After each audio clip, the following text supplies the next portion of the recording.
Dans les endroits silencieux de nos esprits, où personne d'autre ne peut voir, l'ennemi commence son travail subtil. Les démons sont stratégiques. Ils ne viennent pas toujours avec du bruit et du chaos. Parfois, ils se glissent à travers des moments privés, silencieux, surtout à travers nos pensées.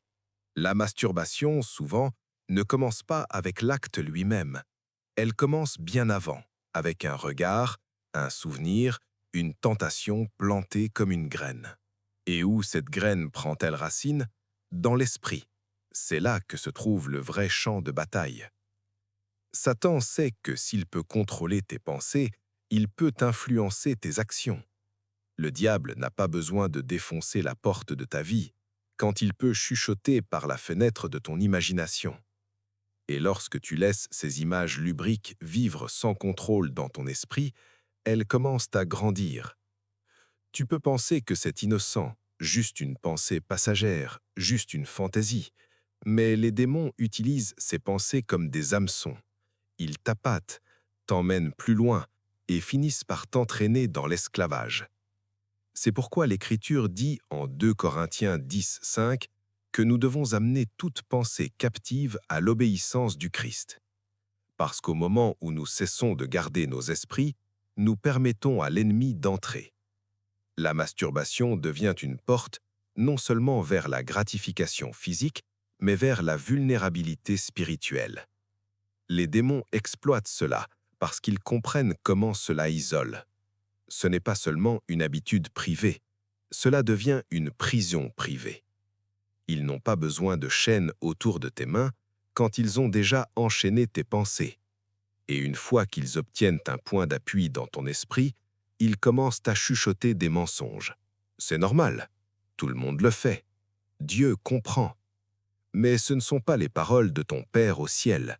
Ce sont les paroles de l'ennemi qui cherche à dévorer ton âme en faisant paraître le péché comme réconfort. Quand la convoitise entre dans l'esprit sans être contrôlée, elle corrompt ta perception spirituelle. Tu arrêtes de voir les gens comme Dieu les voit. Tu arrêtes de marcher dans la pureté. Tu commences à nourrir la chair au lieu de l'esprit. Galates 5, 17 nous rappelle que la chair désire ce qui est contraire à l'esprit, et l'esprit ce qui est contraire à la chair. Tu ne peux pas servir les deux. Et l'ennemi sait que s'il peut garder ton esprit rempli de convoitise, il peut garder ton cœur loin de Dieu. C'est ainsi que l'ennemi agit, non seulement en te tentant, mais en t'éloignant de Dieu. La masturbation peut sembler un soulagement physique, mais spirituellement, elle draine ta force, ta confiance, ta clarté. Mais il ne doit pas en être ainsi. Dieu ne t'a pas laissé sans puissance. Il t'a donné l'armure pour combattre. Cela commence par reconnaître que l'ennemi utilise la convoitise comme une arme contre toi. Alors, tu reprends le terrain dans ton esprit. Tu remplis tes pensées d'écriture, tu réprimes les mensonges, tu apportes tes désirs au Seigneur et tu le laisses les transformer. Romains 12, 2 nous dit d'être transformés par le renouvellement de notre esprit. C'est la clé. Tu ne combats pas la tentation en essayant plus fort. Tu combats en pensant différemment.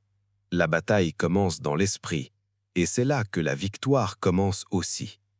Quand tu abandonnes tes pensées à Christ, tu fermes la porte par laquelle l'ennemi essaye d'entrer. Tu choisis la vérité au lieu des mensonges. Tu choisis la pureté au lieu du compromis. Tu choisis la liberté au lieu de l'esclavage. Et ce choix, fait chaque jour, dans la prière, intentionnellement, est ce qui te conduit à une liberté spirituelle durable. Ton esprit est une terre sainte. Garde-le comme si ta vie en dépendait, parce que spirituellement, elle en dépend. Le péché ne détruit pas souvent une vie en un seul coup. Il l'érode morceau par morceau, habitude par habitude. Et la masturbation, lorsqu'elle est faite en secret et par répétition, devient plus qu'un combat privé. Elle devient une forteresse spirituelle. L'ennemi est patient. Les démons ne se pressent pas. Ils construisent des systèmes d'esclavage par la répétition. Ce qui peut commencer comme un moment de faiblesse, une chute isolée, devient un cycle. Puis le cycle devient une routine. Et bientôt, il devient une identité. Le danger n'est pas seulement dans l'acte lui-même, mais dans ce qu'il représente au fil du temps, une reddition silencieuse de terrain spirituel. Chaque fois que tu cèdes à la tentation sans repentance, c'est comme poser une autre brique dans le mur qui te sépare de l'intimité avec Dieu. Au début, tu ressens la conviction, tu perçois la tristesse dans ton esprit. Mais si cela continue, cette conviction commence à s'estomper. Tu deviens insensible au poids de cela. Et c'est exactement ce que l'ennemi veut, que ton cœur devienne froid face à ce qui, autrefois, le brisait. Les démons comprennent ce principe d'engourdissement spirituel. Ils ne cherchent pas seulement à te tenter, mais à te désensibiliser. Et une fois que cela arrive, tu cesses de prier comme avant. Tu cesses d'adorer avec passion. Tu vas à l'église, mais ton cœur est déconnecté. Tu entends la parole, mais elle ne coupe plus aussi profondément. Pourquoi? Parce que le péché répété sans repentance devient un bruit spirituel. Il étouffe la voix de Dieu, te laissant avec de la confusion, de la frustration et une distance avec celui qui veut te restaurer. Et ne faisons pas prétendre que l'ennemi agit tout seul. Il utilise la culture, les médias, la musique et même ta propre solitude pour renforcer le cycle. Il rend le péché accessible, attrayant et pratique. Mais ce qu'il ne te montre pas, c'est le prix que cela fait payer à ton âme. Chaque fois que tu retournes dans cet endroit secret de compromission, un peu plus de ta confiance en Christ est rongée. Tu commences à douter de ton appel. Tu commences à croire que tu ne seras jamais libre. Et ces pensées, ces mensonges, deviennent la fondation de la forteresse que l'ennemi construit. Mais Dieu ne t'a pas créé pour vivre coincé dans un cycle de honte et de silence. Tu n'as pas été conçu pour être piégé par tes désirs. La Bible dit en 1 Corinthiens 10:13 qu'aucune tentation ne vous a saisi qui ne soit humaine, et que Dieu est fidèle. Il ne permettra pas que vous soyez tentés au-delà de ce que vous pouvez supporter. Et avec chaque tentation, il fournit une issue. La question est, es-tu prêt à la prendre? La vérité est que briser le cycle demande plus que du regret. Cela demande repentance, une repentance véritable, profonde. Pas seulement la tristesse d'avoir été pris, mais un désir profond de se détourner du péché et de marcher dans la liberté. Et cela demande discipline spirituelle. Tu ne peux pas t'attendre à vaincre des forteresses spirituelles sans outils spirituels. Cela veut dire prière, cela veut dire jeûne, cela veut dire t'immerger dans la parole de Dieu et remplir ton esprit de vérité. La liberté vient aussi quand tu exposes le mensonge. L'ennemi travaille le mieux dans l'obscurité. Mais au moment où tu l'amènes à la lumière, par la confession, par la responsabilité, par la vérité, le pouvoir commence à se briser. Jacob 5,16 dit « Confessez vos péchés les uns aux autres, et priez les uns pour les autres, afin que vous soyez guéris. » La guérison n'est pas seulement possible, elle est promise lorsque tu marches dans la vérité de Dieu. Alors, ne laisse pas la répétition devenir ta ruine. Ne permets pas que ta lutte devienne ton identité. Avec chaque petit compromis, l'ennemi construit une forteresse. Mais avec chaque acte de soumission à Dieu, un mur tombe. Tu as peut-être chuté beaucoup de fois, mais la grâce est prête à te relever encore. Repens-toi, rebâtis et reprends le terrain spirituel que tu n'étais jamais censé perdre. L'une des tactiques les plus dévastatrices que l'ennemi utilise contre les croyants, c'est l'isolement. C'est subtil, presque invisible au début. Après une chute, après avoir cédé au péché de la masturbation, tu ne te sens pas toujours poussé à courir vers Dieu. En lieu de cela, tu te sens sale, chameux et indigne.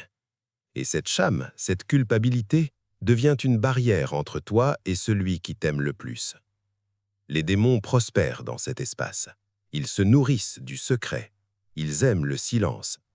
Parce que, tant que tu gardes ton combat caché, ils peuvent continuer à chuchoter des mensonges sans résistance.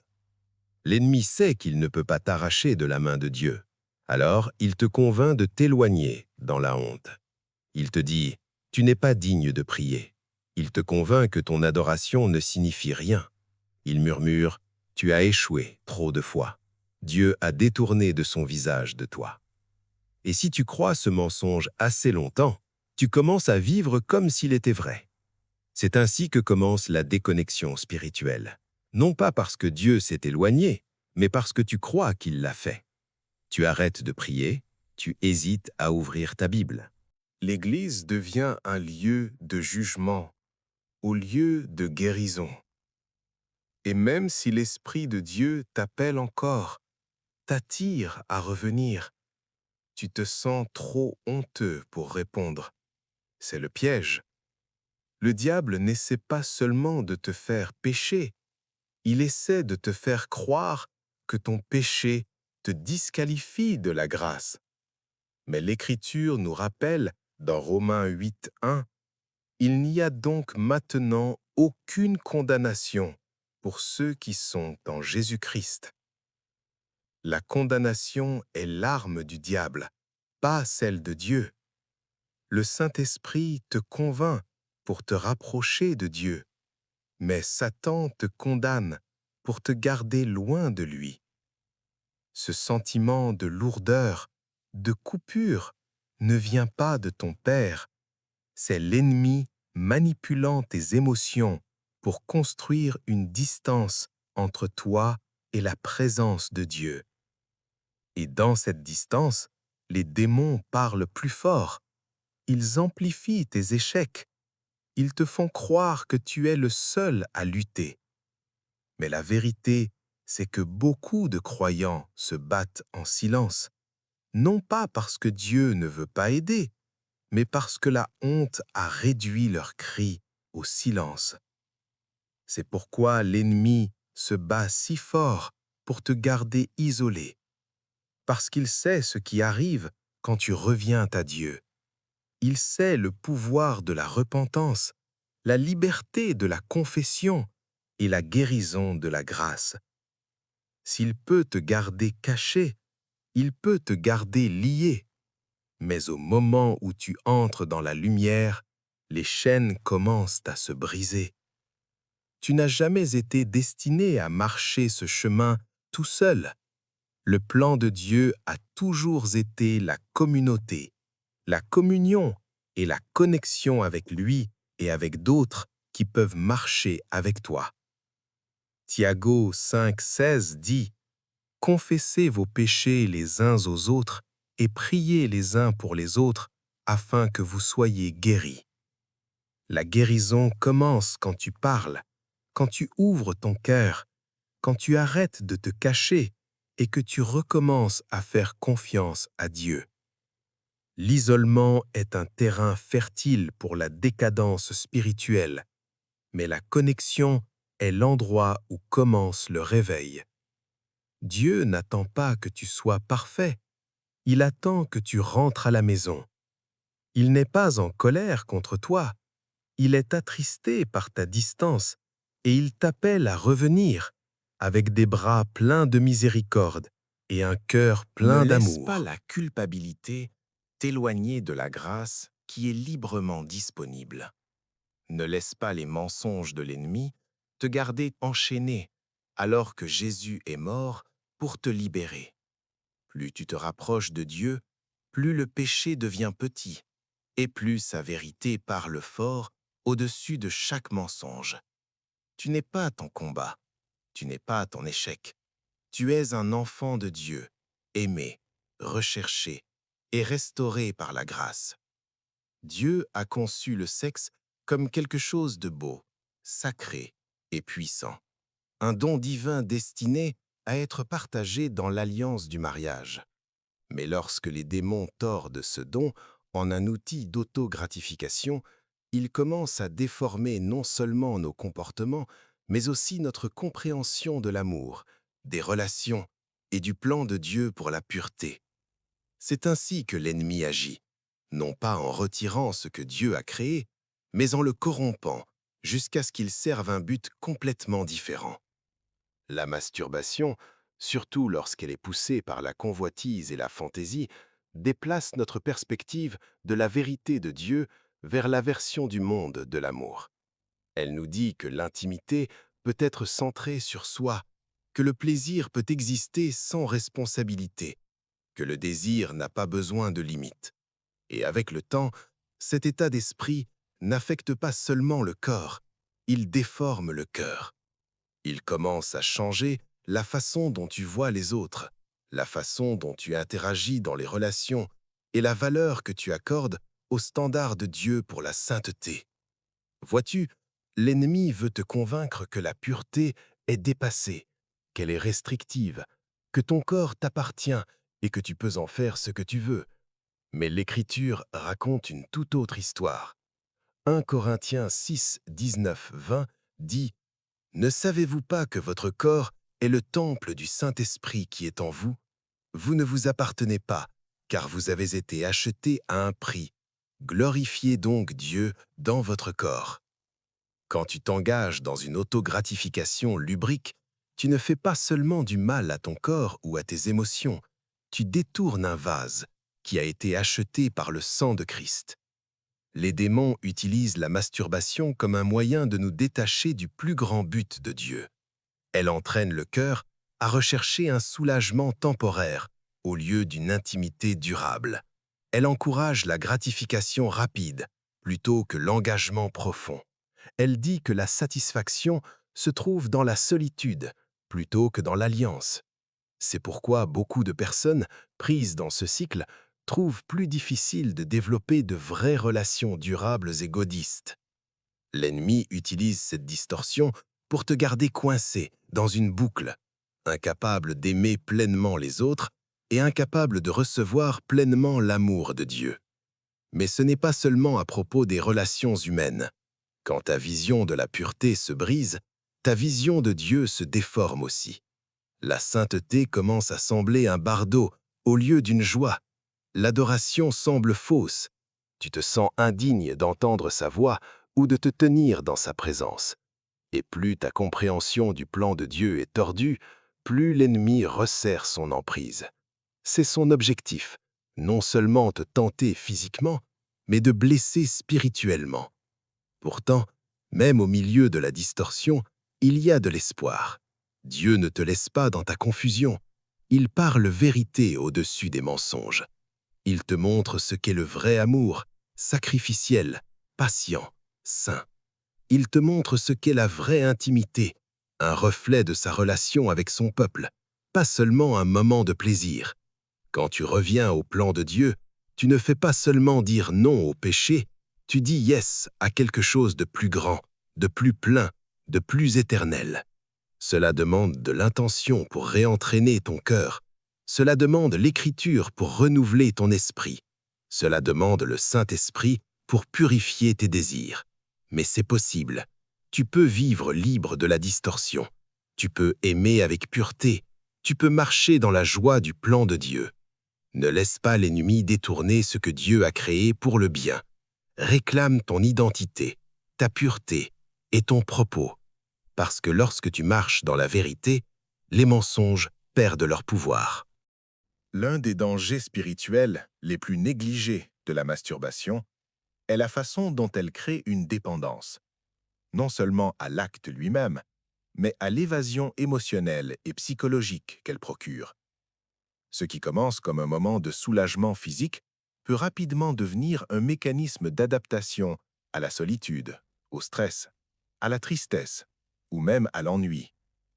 Et avec le temps, ce comportement devient une béquille spirituelle. Les démons tirent pleinement profit de ce schéma. Ils reconnaissent les moments où tu es le plus vulnérable, après une chute, durant une épreuve émotionnelle, dans des saisons de sécheresse spirituelle. Et ils chuchotent que cet acte, ce moment, est ce qui va te faire sentir mieux. Mais c'est un mensonge. C'est un piège déguisé en soulagement. Quand tu commences à dépendre de quelque chose d'autre que Dieu pour remplir des vides émotionnels, tu crées une dépendance spirituelle qui mène à l'idolâtrie. Oui, même quelque chose d'aussi privé et caché que la masturbation peut devenir un idole. Non pas que l'acte est adoré en lui-même, mais parce qu'il est placé au-dessus de l'obéissance, au-dessus de la rendition, au-dessus de la volonté de Dieu. Tu commences à t'y tourner plus que vers la prière. Tu le désires plus que la parole. Et finalement, il devient ta source de réconfort, au lieu du Saint-Esprit. Les démons utilisent cette dépendance pour te garder faible, spirituellement faible, émotionnellement instable, parce qu'ils savent que si tu n'apprends jamais à courir vers Dieu pour ton réconfort, tu ne deviendras jamais fort dans la foi. Si chaque fois que tu te sens submergé ou seul, tu cours vers le péché plutôt que vers le Sauveur, ton esprit reste mal nourri, déconnecté de la source de la vraie force. Et plus cela continue, plus il devient difficile de reconnaître le cycle pour ce qu'il est vraiment, l'esclavage. Dans Jean 10, 10, Jésus a dit « Le voleur ne vient que pour voler, tuer et détruire. Moi, je suis venu afin qu'ils aient la vie, et qu'ils l'aient en abondance. » Le but de l'ennemi est de voler ta paix, de tuer ta passion spirituelle et de détruire ta connexion avec Dieu. Mais sa méthode est souvent subtile. Il ne vient pas toujours par un chaos extérieur. Parfois, il gagne la bataille dans les moments privés, où personne ne regarde, mais où ton esprit est le plus en danger. S'il peut te garder dépendant de quelque chose qui n'offre qu'une satisfaction temporaire, il peut t'empêcher de poursuivre la joie éternelle de marcher dans l'esprit. Briser cette dépendance requiert un changement d'état d'esprit. Tu dois reconnaître que le vrai réconfort vient de la présence de Dieu, et non d'un moment d'évasion. La vraie guérison ne vient pas d'un plaisir temporaire, mais de l'œuvre profonde du Saint-Esprit en toi. Cela signifie que quand tu es stressé, tu pries. Quand tu es seul, tu adores. Quand tu es tenté, tu cours, non pas vers le péché, mais vers les bras de ton Père. Plus tu entraînes ton esprit à chercher Dieu dans ces moments, le moins l'ennemi aura de prise sur toi. Ce n'est pas nier ton humanité, c'est choisir de laisser ton esprit conduire, et non la chair. L'ennemi veut te garder réactif, toujours répondant à l'émotion, toujours nourrissant les désirs, toujours vide. Mais Dieu veut faire de toi quelqu'un de proactif, ancré dans la vérité, conduit par l'esprit, marchant dans la liberté. Et cette liberté commence par briser la dépendance et la remplacer par la discipline. Tu n'as jamais été créé pour être esclave de tes impulsions. Tu as été créé pour marcher dans l'autorité, vivre par l'esprit et être libre de toute chose qui attache ton cœur à ce monde. Quand Jésus te rend libre, tu n'es pas seulement pardonné, tu es rendu capable de vivre autrement. L'influence démoniaque prospère dans des schémas de dépendance, mais ces schémas peuvent être brisés quand tu abandonnes ta zone de confort et que tu apprends à t'appuyer entièrement sur le Seigneur. Peut-être que l'un des aspects les plus dangereux de la façon dont les démons utilisent la masturbation pour détruire la vie spirituelle est la façon dont elle désensibilise le cœur avec le temps. Ce qui autrefois apportait conviction, un sentiment de tristesse devant Dieu, devient normal. Le cœur commence à s'endurcir, non pas d'un coup, mais peu à peu. Chaque fois que le Saint-Esprit te pousse à t'éloigner et que tu l'ignores, ton sensibilité spirituelle s'émousse. Et c'est exactement ce que l'ennemi veut, engourdir ton esprit jusqu'à ce que tu n'entendes plus la voix de conviction, jusqu'à ce que le péché ne ressemble plus comme du péché. Au début, cela peut sembler un combat privé, juste toi, luttant en secret. Mais bientôt, la bataille se répand dans chaque partie de ta marche avec Dieu. Tu remarques que tes prières semblent sèches, comme si elles ne dépassaient jamais le plafond. L'adoration ne te touche plus comme avant. Lire la Bible semble une corvée et non une joie. Et l'Église devient un lieu de culpabilité plutôt que de grâce. Non pas parce que Dieu a changé, mais parce que ton cœur devient lentement froid, distant et spirituellement engourdi. Voilà ce que fait la désensibilisation. Elle te déconnecte de la présence de Dieu tout en te convainquant que tout va bien. Le diable n'a pas besoin que tu deviennes mauvais pour gagner. Il a seulement besoin que tu deviennes insensible. Insensible à l'esprit, insensible à ton appel, insensible à la conviction qui autrefois te gardait sur le chemin étroit. C'est un sommeil spirituel. Et beaucoup de croyants marchent dans la vie dans cet état. Ils continuent les gestes, mais sans le feu, le zèle, ni la sainteté qui définissaient autrefois leur relation avec Dieu. Et ne te trompe pas, ce n'est pas seulement à propos de la masturbation, c'est à propos de ce qu'elle ouvre. Parce qu'une fois ton cœur désensibilisé, tu deviens plus vulnérable à d'autres péchés. La convoitise grandit, les fantasmes s'approfondissent, les limites se brouillent. Ce que tu refusais autrefois avec force, tu le permets maintenant avec apathie. L'ennemi sait que la bataille pour ta pureté n'est pas seulement une question de comportement, mais une question d'état de cœur. Proverbe 43 dit « Garde ton cœur plus que toute autre chose, car de lui viennent les sources de la vie. » Si l'ennemi peut émousser ton cœur, il peut toucher tous les autres domaines de ta vie spirituelle. Mais voici la vérité.